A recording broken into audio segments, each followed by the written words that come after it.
Yes, guys, very good morning. Welcome to KCI. Today we are going to cover respiratory volume and respiratory capacities. ठीक है, breathing and exchange of gases यानी कि respiratory system का आपका पिछले 6 lectures complete हो चुके थे। ये अपना 7th लेक्चर है। ठीक है, और आज के इस क्लास में हम लोग डिस्कस करने वाले हैं रेस्पिरेटरी वॉल्यूम्स एंड कैपेसिटीज के बारे में, है ना, कि रेस्पिरेटरी वॉल्यूम्स क्या होती हैं, क्या कैपेसिटीज होती हैं। ठीक है, once again welcome to KCI.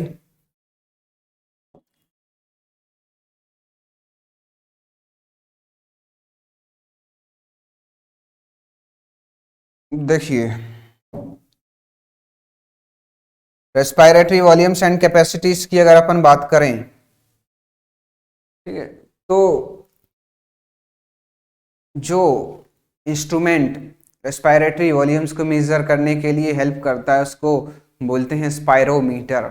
ये एक ज़रूरी बात आपको याद रखनी पड़ेगी। कभी कभी, जनरली तो नहीं, लेकिन कभी कभी इसके बारे में आपसे पूछा जा सकता है, इसीलिए इसको याद करना या रखना ज़रूरी भी है। ठीक है, रेस्पिरेटरी वॉल्यूम्स एंड कैपेसिटीज। ठीक है, the volume of air involved in breathing movements can be estimated by using a instrument that is called spirometer, ठीक है, which helps in clinical assessments of pulmonary function. Pulmonary function means lung functions, ठीक है, जो अपनी lungs का जो functions होते हैं उसकी बात कर रहा है। ठीक है, तो इंस्ट्रूमेंट का नाम है वो क्या है भाई? स्पायरोमीटर। क्या नाम है? स्पायरोमीटर। ये आपको याद रखना पड़ेगा। ठीक है, तो पहली वॉल्यूम की, रेस्पिरेटरी वॉल्यूम्स में से पहले ही बात करें तो आपका आया है क्या? Tidal volume. क्या है भाई? टाइडल वॉल्यूम, टीवी, है ना। It is the amount of air inspired और एक्सपायर्ड ड्यूरिंग नॉर्मल ब्रीदिंग।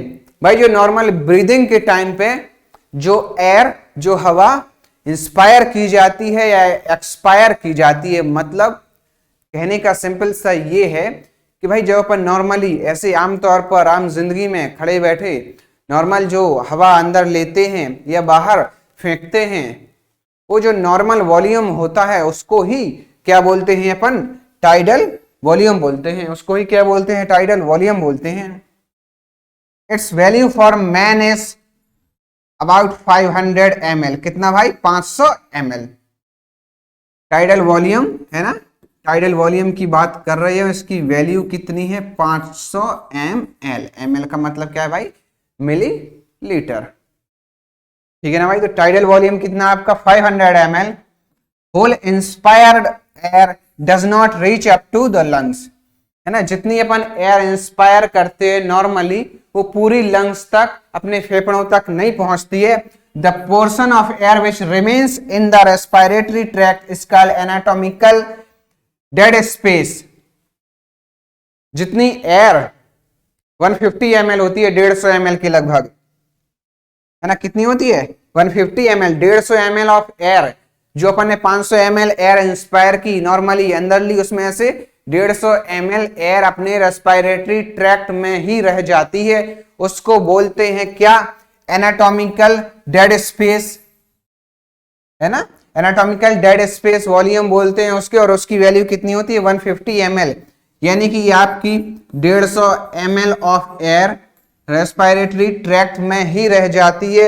उसको बोलते हैं एनाटॉमिकल डेड स्पेस वॉल्यूम। मतलब जो नॉर्मल एयर अपन इंस्पायर करते हैं 500 ml, उसमें से सिर्फ 350 ml ही अपने लंग्स तक पहुंचती है। कितनी? 350 ml ही लंग्स तक पहुंचती है। बची हुई 150 ml कहां रह जाती है? आपकी रेस्पिरेटरी ट्रैक्ट में रह जाती है। और उसको बोलते हैं क्या? Anatomical dead space volume. कितना होता है बात की जाए तो आपको तुरंत टिक करना पड़ेगा ऑप्शन कितना? 150 ml। ये क्या होती है भाई? एनाटॉमिकल डेड स्पेस वॉल्यूम होता है। ठीक है, नेक्स्ट लिखा हुआ है healthy man can inspire or expire approximately 6000 to 8000 ml of air per minute। यानी कि एक मिनट में एक हेल्दी पर्सन है, नॉर्मल व्यक्ति है, जो एक मिनट में कितना एयर अंदर लेता है या बाहर छोड़ता है, 6000 से 8000 ml। 6000 से 8000 ml का मतलब है 6 लीटर से 8 लीटर हवा ही नॉर्मल व्यक्ति एक मिनट में अंदर लेता है या फिर बाहर फेंकता है। क्लियर है? नॉर्मल व्यक्ति, हेल्दी पर्सन जो है वो 6000 से लेके 8000 ml तक, ml का मतलब है मिलीलीटर, तक एक मिनट में हवा अंदर या बाहर करता है। ठीक है, 6000 से 8000 ml का मतलब है 6 से 8 लीटर। क्यों? क्योंकि एक लीटर में होता है आपका 1000 मिलीलीटर। ये कन्वर्जन आपको पता होना चाहिए, आने चाहिए। कई बार ऑप्शंस में मिलीलीटर दे दिया होगा तो कितने दिए रहेंगे, 6000 से 8000 मिलीलीटर। कई बार ऑप्शंस में लीटर में दिया होगा तो 6 से 8 लीटर दिया हुआ रहेगा। अब आपने अगर ml में पढ़ा है तो वहां देख के, ऑप्शन में लीटर देख के घबरा नहीं जाना। क्यों? क्योंकि ये बेसिक कन्वर्जन आपको पता होने चाहिए, ये बेसिक कन्वर्जन आपको आने चाहिए। ठीक है भाई, डन डना डन, आगे बढ़े। नेक्स्ट भाई, नेक्स्ट आता है IRV, इंस्पायरेटरी रिजर्व वॉल्यूम। क्या होता है इंस्पायरेटरी रिजर्व वॉल्यूम? क्या है? It is the amount of air या फिर volume of air that person can inspire by forcible inspiration, है ना। मतलब ज्यादा से ज्यादा ताकत या दम लगाने के बाद जो हवा अपन इंस्पायर कर सकते हैं, सांस अंदर ले सकते हैं, उसको ही क्या बोलते हैं, इंस्पायरेटरी रिजर्व वॉल्यूम, IRV। ठीक है, मतलब कि जो अपन नॉर्मल हवा ले रहे थे अंदर, उसको क्या बोलते थे, टाइडल वॉल्यूम, TV 500 ml जिसकी वैल्यू होती थी। उसके बाद जो अपन नॉर्मल अपन ने ब्रीथ ले ली, अपन ने नॉर्मली जो सांस अंदर ले ली, उसके बाद भी दम लगा के कितनी ज्यादा से ज्यादा एयर अपन अंदर ले सकते हैं और कितनी ज्यादा सांस अंदर ले सकते हैं, फोर्सफुल इंस्पिरेशन को ही बोलते हैं क्या, IRV, इंस्पायरेटरी रिजर्व वॉल्यूम। ठीक है, it's value is near about 2500 to 3000 ml, यानी कि इसकी वैल्यू कितनी होती है, 2.5 लीटर से लेके आपके 3 लीटर तक इसकी वैल्यू होती है। किसकी? IRV, इंस्पायरेटरी रिजर्व वॉल्यूम की। फिर से सुन लो भाई, IRV है क्या, इंस्पायरेटरी रिजर्व वॉल्यूम है क्या? It is the amount of air which can B inspired by forceful inspiration, यानी कि जो नॉर्मल अपन ने सांस ली थी, नॉर्मली जो इंस्पायर किया था, उसको बोलते थे अपन TV, टाइडल वॉल्यूम। उसके बाद मेहनत करके, हिम्मत करके, दम लगा के जो हवा अपन अंदर ले सकते हैं, इंस्पायर कर सकते हैं फोर्सफुली, उसको ही क्या बोलते हैं, इंस्पायरेटरी रिजर्व वॉल्यूम, IRV, जिसकी वैल्यू होती है 2.5 लीटर से लेके 3 लीटर तक। क्लियर है भाई? नेक्स्ट आया आपका ERV, एक्सपायरेटरी रिजर्व वॉल्यूम, है ना। It is the amount of air expired over tidal volume by most forceful expiration. ERV क्या है भाई, एक्सपायरेटरी रिजर्व वॉल्यूम क्या है, it is the amount of air which is expired forcefully, यानी कि जो अपन ने सांस ली थी, टाइडल वॉल्यूम नॉर्मल ब्रीदिंग के टाइम पे 500 ml की जो हवा अंदर ली थी, वही टाइडल वॉल्यूम बाहर छोड़ने के बाद, नॉर्मली एक्सपायर करने के बाद, सांस बाहर फेंकने के बाद अपन और दम लगा के फोर्सफुली जो हवा बाहर फेंक पाए, एक्सपायर कर पाए, उसको ही क्या बोलते हैं, ERV, एक्सपायरेटरी रिजर्व वॉल्यूम। उसको ही क्या बोलते हैं, ERV, एक्सपायरेटरी रिजर्व वॉल्यूम। इसकी जो वैल्यू होती है आपकी कितनी होती है, 1000 ml से लेके 1100 ml। कितनी होती है भाई इसकी value, 1000 ml to 1100 ml। ERV क्या है, the amount of air which is expired out after a normal expiration. the amount of air which is expired forcefully after a normal expiration is called expiratory reserve volume, is called expiratory reserve volume या फिर ERV। Value कितनी है भाई, 1000 से लेके 1100 ml तक। Clear है भाई। नेक्स्ट आता है आपका रेजिडुअल वॉल्यूम RV, है ना। ये क्या होता है, it is the amount of air which is remained in the lungs after a normal expiration. ठीक है ना, सॉरी क्या है, it is the amount of air that remains inside the lungs after forceful expiration is called residual volume. ठीक है ना, after a forceful expiration यानी कि ERV के बाद, ERV के बाद जो हवा लंग्स में रह जाती है, लंग्स में जो हवा रह जाती है उसको ही क्या बोलते हैं, रेजिडुअल वॉल्यूम। इसकी वैल्यू कितनी होती है, लगभग 1200 ml होती है। कितनी होती है भाई इसकी वैल्यू, लगभग 1200 ml होती है। It is the amount of air that remains inside the lungs after forceful expiration. Residual volume cannot be given out of the lungs. Its value is 1200 ml. मतलब जो रेजिडुअल वॉल्यूम है वो हमेशा आपके lungs में रहता ही रहता है। इसको आप कितनी भी दम लगाएं, कितना भी फोर्स लगाएं, इसको लंग्स के बाहर आप नहीं फेंक सकते। इस हवा को, जिसको रेजिडुअल वॉल्यूम बोला जा रहा है, उसको आप लंग्स के बाहर एक्सपायर नहीं कर सकते हैं, लंग्स के बाहर, अपने फेफड़ों के बाहर नहीं पहुंचा सकते हैं, नहीं भेज सकते हैं। उसको ही क्या बोलते हैं, residual volume. And its value is about 1200 ml। 1200 ml इसकी वैल्यू होती है। It is the amount of air which is remain in the lungs after forceful expiration is called residual volume, RV। Clear है। And this air cannot be thrown out of your lungs. आपके lungs के बाहर ये हवा नहीं फेंकी जा सकती है, नहीं भेजी जा सकती है। इसीलिए इसको क्या बोलते हैं भाई, रेजिडुअल वॉल्यूम। क्या बोलते हैं इसको, रेजिडुअल वॉल्यूम, है ना। वैल्यू कितनी होती है इसकी, 1200 ml। क्लियर है भाई। Done done done done. चलो ये मूव अहेड, आगे बढ़े। देखो भाई नेक्स्ट आता है आपका क्या, पल्मोनरी कैपेसिटीज, है ना। रेस्पिरेटरी वॉल्यूम्स के बारे में बात की थी अभी, अपन ने कर चुके हैं। नेक्स्ट क्या है आपका, पल्मोनरी कैपेसिटीज आया। पहले बात क्या है, इंस्पायरेटरी कैपेसिटी, IC, है ना। Total volume of air a person can inspire after a normal expiration. After a normal expiration के बाद कितनी वैल्यू पर्सन इंस्पायर कर सकता है नॉर्मल एक्सपायरेशन के बाद, तो आपको पता होगा क्या, जो नॉर्मली करता था वो tidal volume plus forceful inspiration. Forceful inspiration को क्या बोलते हैं, IRV, इंस्पायरेटरी रिजर्व वॉल्यूम।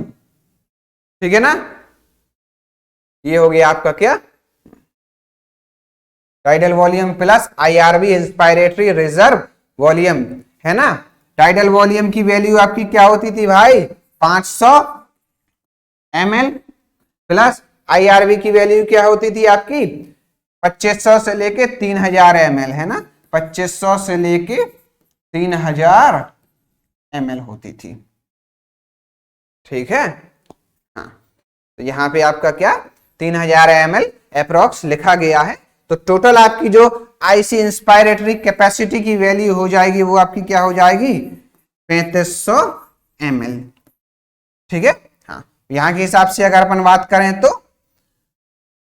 3000 से 3500 ml, है ना। ठीक है भाई, क्लियर है। नेक्स्ट अपन सेकंड की बात करें, ERV, सॉरी एक्सपायरेटरी कैपेसिटी की बात करें। एक्सपायरेटरी कैपेसिटी क्या है, total volume of air a person can expire after a normal inspiration, है ना। नॉर्मल इंस्पिरेशन के बाद जो पर्सन एक्सपायर कर सकता है उसको क्या बोलते हैं, एक्सपायरेटरी कैपेसिटी बोलते हैं। ठीक है ना। तो आफ्टर अ नॉर्मल इंस्पिरेशन के बाद पर्सन क्या क्या बाहर भेज सकता है, नॉर्मल इंस्पिरेशन के बाद जो पहला भेजेगा वो क्या भेजेगा भाई, टाइडल वॉल्यूम भेजेगा, प्लस फोर्सफुली एक्सपायर करेगा, है ना, फोर्सफुली एक्सपायर करेगा तो उसको क्या बोलते हैं, ERV, यानी कि एक्सपायरेटरी रिजर्व वॉल्यूम कितना होगा भाई, टाइडल वॉल्यूम आपका 500 प्लस ERV आप सभी लोगों को बता चुके हैं क्या, 1100 ml, है ना। तो आपका कितना हो जाएगा ये पूरा, 500 प्लस 1100 इक्वल टू 1600 हो गया। ये हो गया भाई आपका कितना, एक्सपायरेटरी कैपेसिटी कितना हो गया आपका, 1600 ml हो गया। क्लियर है भाई, क्या हो गया, 1600 ml हो गया। डन, आगे बढ़े। नेक्स्ट है क्या, फंक्शनल रेजिड्यूअल कैपेसिटी। नेक्स्ट क्या है भाई, functional residual capacity. It is the amount of air that normally remains inside the lungs after a normal expiration. After a normal expiration के बाद the amount of air which is remain inside the lungs is called functional residual capacity. Normal expiration के बाद यानी कि आपका क्या निकल जाएगा नॉर्मल एक्सपायरेशन के बाद भाई, टाइडल वॉल्यूम क्या होगा, टाइडल वॉल्यूम जो नॉर्मल एक्सपायरेशन में निकल जाएगा, उसके बाद क्या बचेगा, जो अपन फोर्सफुली एक्सपायर करते थे ERV बचा, प्लस जो हमेशा लंग्स के अंदर रहती है जिसको अपन बाहर नहीं फेंक सकते थे वो बचेगा, जिसका नाम क्या है, रेजिडुअल वॉल्यूम। ये दोनों आपकी बच जाएंगी, ठीक है ना भाई, क्या बच जाएंगी, ERV प्लस RV, है ना, ये आप यहाँ पे देख सकते हैं। तो ERV की वैल्यू आपको पता ही है भाई कितनी, 1000 से लेके 1100 प्लस रेजिडुअल वॉल्यूम आपका क्या है, 1200, है ना,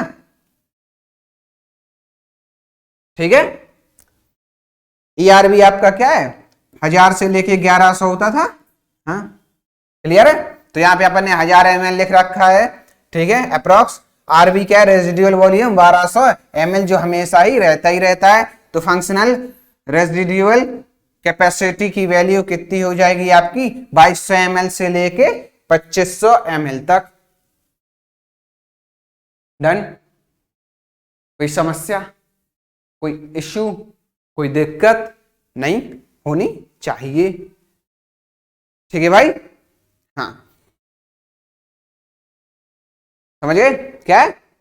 फंक्शनल रेजिडुअल कैपेसिटी क्या था, amount of air that normally remains inside the lungs after a normal expiration, ठीक है। नॉर्मल एक्सपायरेशन में अपन, नॉर्मल इंस्पिरेशन है, नॉर्मल एक्सपायरेशन में किस हवा का एक्सचेंज इंटरचेंज होता है, जो होता है वो होता है टाइडल वॉल्यूम, जिसको वैल्यू कितनी होती है, 500 ml। इसी 500 ml में से की अपन बात कर रहे होते हैं, ठीक है। नेक्स्ट है आप क्या वाइटल कैपेसिटी, ठीक है ना भाई। वाइटल कैपेसिटी अब है क्या, it is the amount of air that can be expired by most forceful expiration after a deepest inspiration, यानी कि डीपेस्ट इंस्पिरेशन के बाद जो अपन फोर्सफुल एक्सपायर कर सकते हैं उसको ही क्या बोलते हैं, वाइटल कैपेसिटी। तो भाई किसके बाद, डीपेस्ट इंस्पिरेशन की बात करें। डीपेस्ट इंस्पिरेशन मतलब आपका टाइडल वॉल्यूम तो जाएगा ही जाएगा, उसके बाद क्या जाएगा, IRV भी जाएगा अंदर। तो उसके बाद क्या कर रहा है, अपन कितनी हवा एक्सपायर कर सकते हैं आफ्टर द डीपेस्ट इंस्पिरेशन। तो भाई डीपेस्ट इंस्पिरेशन में मतलब क्या किया गया अंदर, टाइडल वॉल्यूम तो गया ही गया, और IRV इंस्पायरेटरी रिजर्व मतलब फोर्सफुल इंस्पिरेशन भी किया अपन ने, तो ये दोनों चला गया। अब अपन फोर्सफुली एक्सपायर करना है अपन को, तो ये भी बाहर जाएगा, ये भी जाएगा, उसके अलावा ERV भी जाएगा, एक्सपायरेटरी रिजर्व वॉल्यूम भी जाएगा, ठीक है ना। तो टाइडल वॉल्यूम तो 500 होता ही था, ठीक है। IRV की वैल्यू आप सभी को पता है क्या, IRV की वैल्यू क्या होती थी भाई, नहीं पता है क्या, IRV की वैल्यू 3000 ml है ना, 2500 से 3000 होती थी ना, तो यहाँ पे अपन ने 3000 लिख दिया, ठीक है।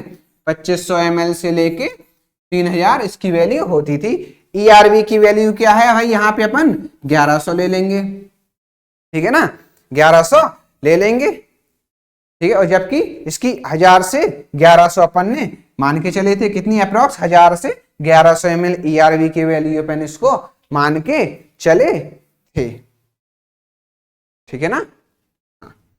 तो इसकी जो वाइटल कैपेसिटी होगी वो लगभग कितनी 4500 ml अप्रोक्स अपन ने 4500 ml अप्रोक्स मान ली है। मतलब अप्रोक्स की वैल्यू अगर देखें तो ये इस रेंज में वेरी करेगी 4300 ml टू 4800 ml, है ना। ये हमेशा वैल्यूज एग्जैक्ट नहीं हो सकती हैं कभी भी, है ना। ये अपन को एक रेंज में लेना पड़ता है, अप्रोक्स वैल्यू लेनी पड़ती है, क्योंकि ये पर्सन टू पर्सन वेरी करती हैं चीजें, थोड़ी बहुत 100-200 ml इधर उधर हो जाती हैं, ठीक है। इसीलिए इसको अपन हमेशा अप्रोक्स वैल्यू पढ़ के चलते हैं।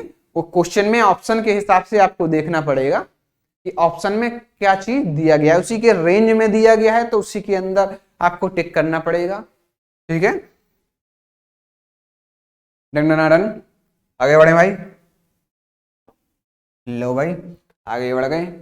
नेक्स्ट क्या आया आपका, total lung capacity, TLC, total lung capacity. अब भाई टोटल लंग कैपेसिटी क्या होती है वो आपको पता ही है, मतलब लंग्स की पूरी कैपेसिटी कितनी हो सकती है, volume of air accommodated in the lungs at the end of forceful inspiration। मतलब फोर्सफुल इंस्पिरेशन के बाद लंग्स में कितनी हवा होगी, कितनी हवा उसमें प्रेजेंट होगी, क्या क्या कैपेसिटीज होगी उसमें, क्या at the end of forceful inspiration lungs के बाद क्या क्या होगा। तो भाई फोर्सफुल इंस्पिरेशन के बाद पहले तो जाना है वो क्या जाएगा भाई, टाइडल वॉल्यूम जाता था प्लस, ठीक है। उसके बाद जाएगा IRV इंस्पायरेटरी रिजर्व वॉल्यूम जाता है, ठीक है। उसके बाद जो अपन फोर्सफुली एक्सपायर करते हैं वो जाएगा, वो होगा ERV। उसके बाद जो हवा लंग्स में हमेशा रहती ही है, जिसको कहीं बाहर नहीं फेंका जा सकता है, वो होगी क्या, रेजिडुअल वॉल्यूम। तो दिस इज कॉल्ड आपकी क्या भाई, टोटल लंग कैपेसिटी, TLC, है ना। टोटल लंग कैपेसिटी आपकी क्या होगी, ये होगी, है ना। क्या है आपका, IRV होगा, टाइडल वॉल्यूम होगा, ERV होगा और रेजिडुअल वॉल्यूम आपका होगा। IRV की वैल्यू 3000 ml लिखी हुई है ना। IRV की वैल्यू कितनी ली हुई है, 3000 ml ली हुई है। टाइडल वॉल्यूम की सबको पता ही होगी 500 ml ली हुई है, ठीक है। प्लस ERV की वैल्यू अपन ने कितनी ली हुई है, 1000 से 1100 ml होती है, तो यहाँ पे 1000 ml ली हुई है। प्लस रेजिडुअल वॉल्यूम कितना आपका 1200 ml होता है, तो 1200 ml लिया गया है। इनको सबको ऐड कर देंगे तो अप्रोक्स 6000 ऑफ मिलीलीटर आ जाएगा। अप्रोक्स वैल्यू लेके चलें तो 5700 ml टू 6000 ml, ठीक है। ये है आपका TLC यानी कि टोटल लंग कैपेसिटी जो होती है वो होती है ना। IRV inspiratory reserve volume plus residual volume plus ERV expiratory reserve volume plus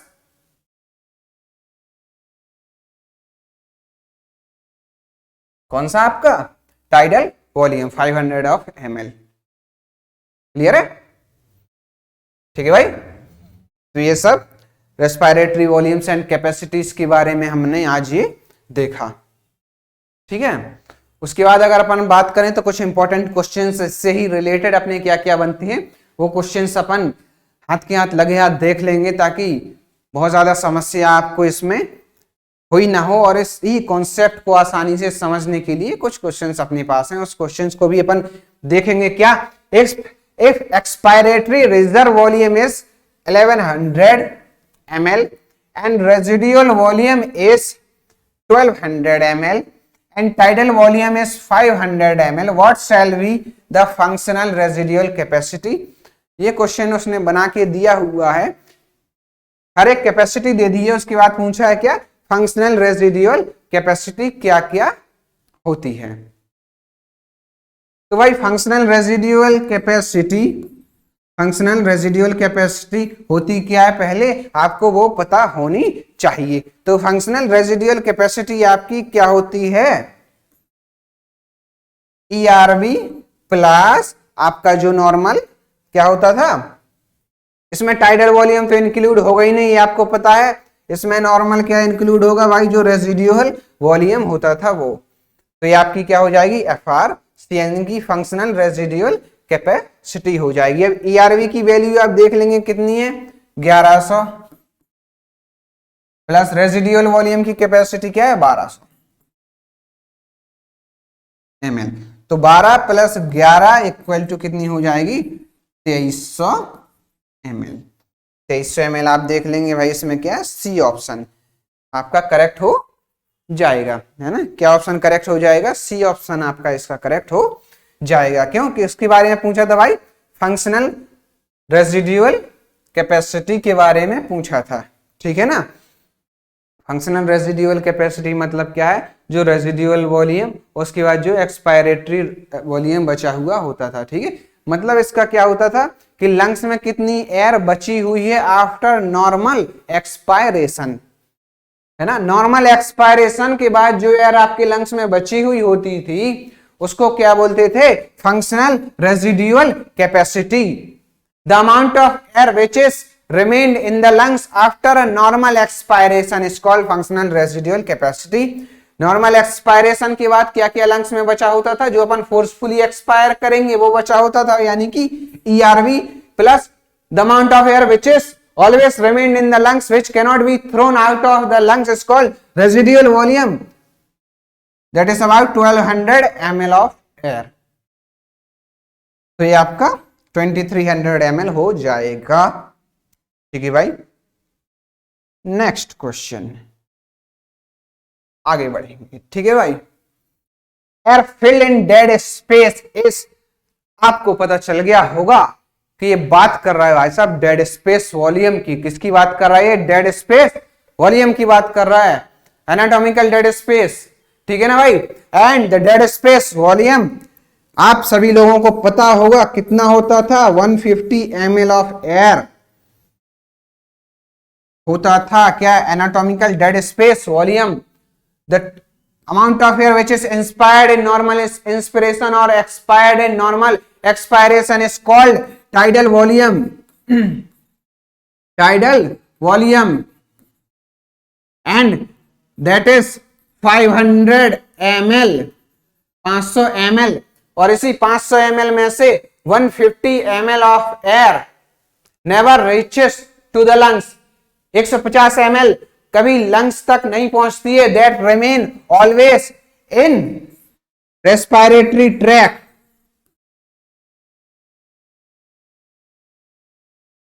that always remain in respiratory tract and that is called anatomical dead space volume, that is 150 ml। तो dead space में कितनी air filled होती है भाई, 150 ml। पहला option आपका correct हो जाएगा, ए ऑप्शन। डन डना डन, ठीक है भाई। मजा आ रहा होगा, आगे बढ़े। नेक्स्ट क्वेश्चन, थर्ड क्वेश्चन क्या है, very high number of alveoli present in lungs is meant for. जो आपकी एल्वेलीज में हाई नंबर ऑफ एल्वेली होती हैं वो किस लिए होती हैं। मान लो ये आया आपका, ये एक एल्वेली है, ये एक एल्वेली है, ये एक एल्वेली है ना।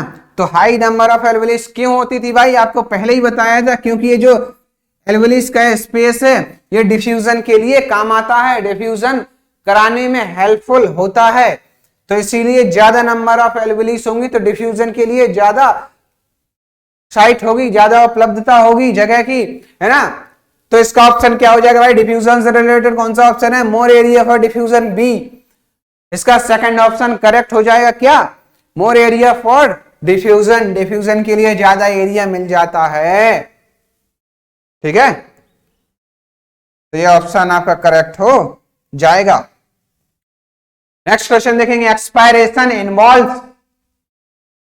भाई एक्सपायरेशन में क्या क्या होता है ये आपको पता ही होगा। क्या होता है भाई एक्सपायरेशन में, मसल्स रिलैक्स करती है ना। कॉन्सेप्ट जो आपको बताया था, अच्छा एक्सपायरेशन कराना है मतलब कॉन्सेप्ट याद करो अपना।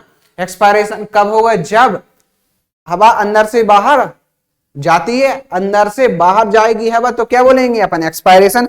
अब अंदर से बाहर कब जाएगी, जब अंदर का प्रेशर ज्यादा हो जाएगा और बाहर का प्रेशर कम रहेगा। मतलब आपका जो थोरेसिक कैविटी है, लंग्स है, वहां पे प्रेशर कैसा होना चाहिए, ज्यादा होना चाहिए।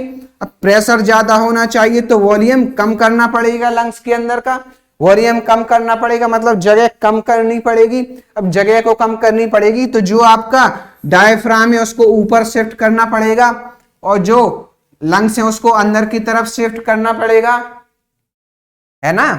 तो नॉर्मल कंडीशन जो ये आपका डायफ्राम है नीचे की तरफ होता था, मतलब स्ट्रेस्ड कंडीशन कॉन्ट्रैक्ट होता था, मतलब इस डायफ्राम को आपको क्या करना पड़ेगा, रिलैक्स करना पड़ेगा, तभी तो क्या ये ऊपर की तरफ जाएगा और इसका वॉल्यूम कम होगा, है ना। तभी तो ये वॉल्यूम क्या होगा भाई, ये वॉल्यूम तभी तो कम होगा ना, ठीक है। तो मतलब जो आपका डायफ्राम है उसको क्या करना पड़ेगा, रिलैक्स करना पड़ेगा। और जो ये इंटरकोस्टल मसल्स होती हैं इसको भी क्या करना पड़ेगा, रिलैक्स करना पड़ेगा, तो ये अंदर की तरफ शिफ्ट होगा।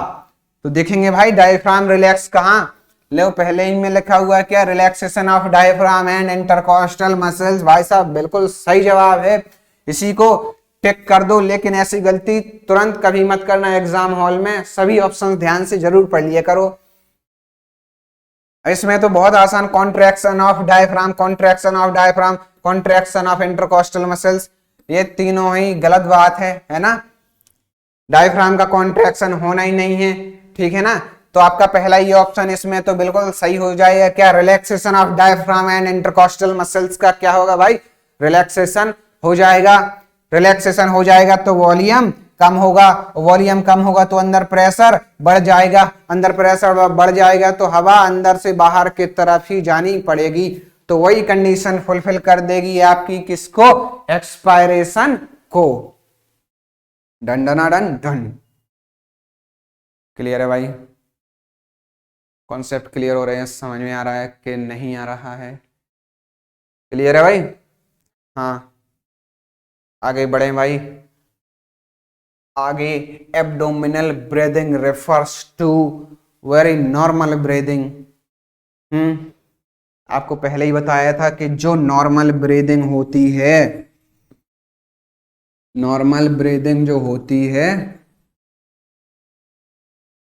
उसी को ही क्या बोलते हैं अपन, एब्डोमिनल ब्रीदिंग, है ना, एब्डोमिनल ब्रीदिंग। क्लियर है भाई, एब्डोमिनल ब्रीदिंग को ही क्या बोलते हैं अपन, नॉर्मल ब्रीदिंग। तो ये तो आपका पहला ही ऑप्शन करेक्ट हो गया। इसमें बहुत ज्यादा मेहनत या करने की कोई आवश्यकता नहीं है, जरूरत नहीं है, या फिर इसमें बहुत ज्यादा एक्सप्लेनेशन देने की भी कोई जरूरत नहीं है। क्लियर है भाई, आगे बढ़े। Next question, residual volume is, ठीक है, ये क्वेश्चन क्या है भाई, residual volume is lesser then TV. अब रेजिडुअल वॉल्यूम कितना होता था ये पहले आपको पता होना चाहिए। तो रेजिडुअल वॉल्यूम जो होता था वो 1200 ml होता था। इसके लिए आपको क्वेश्चन के लिए ये कैपेसिटी पता होनी चाहिए कि कौन कितना होता था। तो रेजिडुअल वॉल्यूम कितना होता था, 1200 ml। अब कंपेयर कर लो, residual volume is lesser than tidal volume, मतलब क्या है, टाइडल वॉल्यूम से कम होता था क्या, तो उसके लिए टाइडल वॉल्यूम पता होना चाहिए। तो टाइडल वॉल्यूम तो कितना होता था, 500 ml। टाइडल वॉल्यूम कितना होता था, 500 ml। तो भाई जो रेजिडुअल वॉल्यूम है वो 500 ml से कम है क्या, यानी कि 1200 ml 500 ml से कम थोड़ी है। तो ये तो भाई साहब हो ही नहीं सकता। Greater than inspiratory volume, inspiratory volume आपको पता होना चाहिए। तो कितना होता था, 2500 से 3000 ml होता था आपका। तो क्या कह रहा है, ग्रेटर देन इंस्पायरेटरी वॉल्यूम, नहीं भाई ग्रेटर तो नहीं है, कम ही है, मतलब ये भी नहीं होगा, ठीक है ना। नेक्स्ट है क्या, ग्रेटर देन वाइटल कैपेसिटी, है ना। वाइटल कैपेसिटी आपका क्या होती है भाई, लगभग 4500 ml, है ना। तो 4500 ml मतलब greater than, greater than vital capacity तो है नहीं, वाइटल कैपेसिटी तो क्या है भाई, लेस देन है, वाइटल कैपेसिटी से तो लेस है ना 1200 ml। तो ये भी आपका ऑप्शन नहीं होगा। लास्ट ऑप्शन आपका बचता है, यही आपका करेक्ट ऑप्शन हो जाएगा। क्या, चेक कर लो। Greater than tidal volume, residual जो वॉल्यूम है वो क्या है, greater than tidal volume. Correct option यही हो जाएगा, क्योंकि आप सभी को पता है टाइडल वॉल्यूम कितना होता है आपका 500 ml होता है, और रेजिडुअल वॉल्यूम जो है वो कितना है आपका 1200 ml है। तो 1200 ml is greater than 500 ml, that is why fourth option will be the correct option। ठीक है भाई, तो फोर्थ ऑप्शन आपका क्या हो जाएगा भाई, करेक्ट ऑप्शन हो जाएगा। ठीक है भाई, उसके बाद आपका ये लास्ट ऑप्शन आज का है ना, लास्ट क्वेश्चन जो आता है वो आपका सामने क्या है, vital capacity of lungs is, है ना, जो लंग्स की वाइटल कैपेसिटी है वो क्या है ना। तो वाइटल कैपेसिटी की बात करें अगर अपन, तो क्या होती है भाई, जो नॉर्मल टाइडल वॉल्यूम होता है वो plus inspiratory reserve volume plus ERV, expiratory reserve volume, यही आपका क्या होता है टाइडल, यही आपका क्या होता है भाई वाइटल कैपेसिटी होता है। ठीक है ना। हाँ, क्या होता है, amount of air which is expired by most forceful expiration after the deepest inspiration, उसी को क्या बोलते हैं, है ना, मतलब amount of air which is expired by most forceful expiration after the deepest inspiration, ही को क्या बोलते हैं भाई वाइटल कैपेसिटी। ठीक है ना।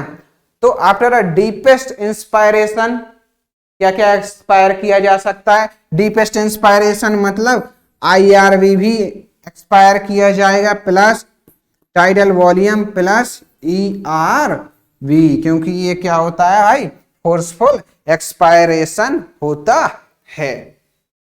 ठीक है ना। तो इसके हिसाब से आपका कौन सा option IRV ERV plus tidal volume, आपका पहला ही ऑप्शन क्या हो जाएगा भाई, करेक्ट ऑप्शन हो जाएगा, है ना। हाँ, ये ऑप्शन क्यों नहीं हो सकता, क्योंकि इसमें रेस्पिरेटरी रेजिडुअल वॉल्यूम तो बाहर जाता ही नहीं है, वो भी नहीं हो सकता। ठीक है ना। हाँ, डेफिनेशन के हिसाब से आप देख लेंगे, आपको पहले वाइटल कैपेसिटी लंग्स की क्या होती है वो पता होनी चाहिए। उसकी डेफिनेशन क्या होती है, it is the amount of air which can be expired after a deepest inspiration, यानी कि डीपेस्ट इंस्पिरेशन के बाद फोर्सफुली एक्सपायर करके क्या क्या एक्सपायर किया जा सकता है। तो डीपेस्ट इंस्पिरेशन के बाद अपन क्या, डीपेस्ट इंस्पिरेशन के टाइम पे क्या क्या अंदर होगा वही तो एक्सपायर करेंगे। क्या क्या होगा अंदर, पहले तो जो टाइडल वॉल्यूम होता है वो अंदर हो गया। ठीक है भाई, उसके बाद जो अपन ने IRV इंस्पायरेटरी रिजर्व वॉल्यूम यानी कि फोर्सफुल इंस्पिरेशन किया था वो बाहर जाएगा। ठीक है, उसके बाद जो फोर्सफुल एक्सपायरेशन होता है ERV वो भी बाहर जाएगा। तो इसलिए आपका करेक्ट ऑप्शन जो है वो क्या हो जाएगा, पहला ऑप्शन आपका करेक्ट ऑप्शन हो जाएगा, यानी कि tidal volume plus IRV plus ERV जो है वही आपका पहला ऑप्शन करेक्ट हो जाएगा। है ना भाई। तो ये आज की क्लास अपने यहां तक के लिए रखते हैं। ठीक है ना। तो आज की क्लास में अपन ने जो रेस्पिरेटरी वॉल्यूम्स एंड कैपेसिटीज के बारे में पढ़ा है, ठीक है ना, तो वो अपन एक बार यहाँ पे फटाफट रिवाइज कर लें। क्या, आपका जो टाइडल वॉल्यूम आता है वो आता है कितना 500 ml। ठीक है ना। उसके बाद आपका IRV आता है इंस्पायरेटरी रिजर्व वॉल्यूम, वो कितना आता है आपका 2500 से 3000 ml, 2500 ml से लेके आपका 3000 ml होता है क्या इंस्पायरेटरी रिजर्व वॉल्यूम। उसके बाद क्या आता है ERV एक्सपायरेटरी रिजर्व वॉल्यूम कितना आता है भाई 1000 ml से लेके 1100 ml आपका क्या आता है expiratory reserve volume. Residual volume the amount of air which is always remain in the lungs, जिसको which can not be thrown out of the lungs, जिसको आप बाहर नहीं भेज सकते हैं कभी भी, वो कितना होता है आपका 1200 ml होता है।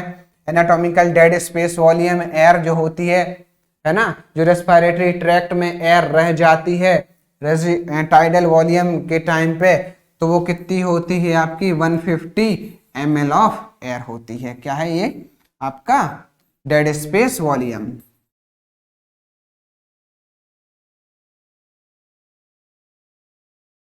डेड स्पेस वॉल्यूम कितना है आपका 150 ml।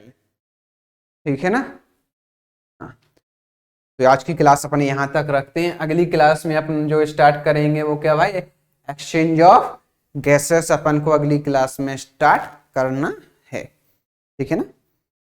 आज की क्लास आपको बेहतर तरीके से समझ में आई हुई है। बहुत इंपॉर्टेंट और कॉन्सेप्चुअल क्वेश्चंस यहाँ से न्यूमेरिकल बनते हैं और बनाए जा सकते हैं। ठीक है। एग्जाम में भी, नीट में भी हमेशा ऐसे क्वेश्चन, बहुत ही ज़्यादा लॉजिकल क्वेश्चंस और कॉन्सेप्चुअल क्वेश्चंस यहाँ से पूछे जा चुके हैं हमेशा से, और इन फ्यूचर भी बहुत इंपॉर्टेंट और अच्छे क्वेश्चंस यहाँ से पूछे जाने की पूरी संभावना है ना, पूरे चांसेस हैं। तो आप सभी लोग इसमें बेहतर ध्यान देंगे और अच्छी तरीके से मेहनत कर देंगे। ठीक है ना। तो आज की क्लास यहाँ तक पे अपन ख़त्म करते हैं। ठीक है guys, that's it for today. Thank you so much. Have a very good day ahead. Thank you.